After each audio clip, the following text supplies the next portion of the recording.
جی مشتاق صاحب آپ کیا کہہ رہے تھے؟ سینیٹر مشتاق صاحب کالنگ اٹینشن والے نوٹس والے ابھی آئے نہیں. شکریہ مسٹر چیئرمین. میں ایک بہت ہی اہم ایشو کے اوپر بات کرنا چاہتا ہوں اور وہ ایشو ہے گزشتہ دنوں سپریم کورٹ آف پاکستان نے ایک فیصلہ دیا ہے قادیانیوں کے ایک کیس میں، جس کی وجہ سے 2-3 دنوں سے پورے پاکستان میں سوسائٹی کے اندر بھی اور سوشل میڈیا میں بھی ایک زبردست قسم کا ایک اضطراب اور ڈیبیٹ اس کے اوپر شروع ہے. تو میں اس کے اوپر، چونکہ یہ ایوان ہے اور یہاں بات ہونی چاہیے، اس لیے میں یہاں اس کے اوپر بات کرنا چاہتا ہوں. مسٹر چیئرمین، یہ کل سپریم کورٹ آف پاکستان نے ایک پریس ریلیز جاری کیا ہے اور اس پریس ریلیز میں سپریم کورٹ آف پاکستان نے 2 باتیں کی ہیں. میں وہ پڑھ کے سناتا ہوں. پہلی بات یہ کی ہے کہ چیف جسٹس قاضی فائز عیسیٰ اپنے فیصلوں میں قرآن مجید کی آیات، خاتم النبیین صلی اللہ علیہ وسلم کی احادیث، خلفائے راشدین کے فیصلوں اور فقہائے کرام کی آراء سے استدلال کرتے ہوئے کوشش کرتے ہیں کہ تمام قوانین کی ایسی تعبیر اختیار کی جائے جو احکام اسلام کے مطابق ہو. یہ بہت اچھی بات ہے کہ یہ وضاحت پریس ریلیز کی سپریم کورٹ آف پاکستان کی آ گئی. دوسری جو اس پریس ریلیز میں وضاحت کی گئی وہ یہ کہ اگر کوئی یہ سمجھتا ہے کہ کسی اسلامی اصول یا کسی آئینی یا قانونی شک کی تعبیر میں عدالتی فیصلے میں کوئی غلطی ہوئی ہے تو اس کی تصحیح و اصلاح اہل علم کی ذمہ داری ہے اور اس کے لیے آئینی اور قانونی راستے موجود ہیں. چیف جسٹس اور سپریم کورٹ نے کسی کو نظر ثانی یعنی ریویو سے نہ پہلے روکا ہے اور نہ ہی اب روکیں گے. میں سمجھتا ہوں یہ دوسری بات جو اس پریس ریلیز میں کی گئی ہے یہ بھی بہت اہم ہے.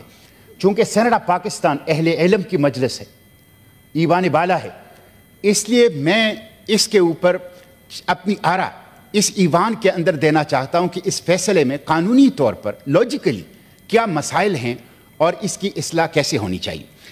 پہلی بات تو یہ ہے مسٹر چیئرمین کہ جس طرح چیف جسٹس نے کہا ہے کہ ریویو کا قانونی اور آئینی راستہ موجود ہے، تو اس فیصلے کے خلاف میں ریویو میں جاؤں گا، اس لیے کہ میں سمجھتا ہوں کہ ختم نبوت ہمارے لیے ریڈ لائن ہے اور ہم کسی کے لیے معمولی گنجائش نہیں چھوڑ سکتے کسی کے لیے بھی کہ وہ کسی بھی راستے سے ختم نبوت کے ساتھ جو ہیں وہ چھیڑ چھاڑ کر سکے.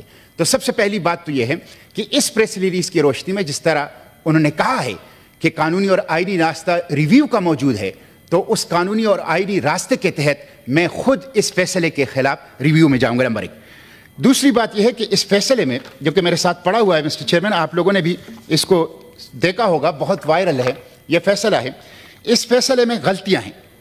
سب سے پہلی بات تو یہ ہے کہ اس فیصلے میں چیف جسٹس صاحب نے لکھا ہے کہ گمراہ کن تراجم کی اشاعت اور تقسیم پنجاب ہولی قرآن پرنٹنگ اینڈ ریکارڈنگ ایکٹ کے تحت 2011 کے تحت جرم نہیں تھا.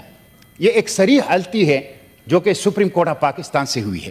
میرے سامنے یہ قانون موجود ہے، پنجاب ہولی قرآن پرنٹنگ اینڈ ریکارڈنگ ایکٹ 2011، اور میں پڑھ کے سناتا ہوں کہ اس کے اندر بھی یہ جرم تھا. یہ میں پڑھ کے سناتا ہوں.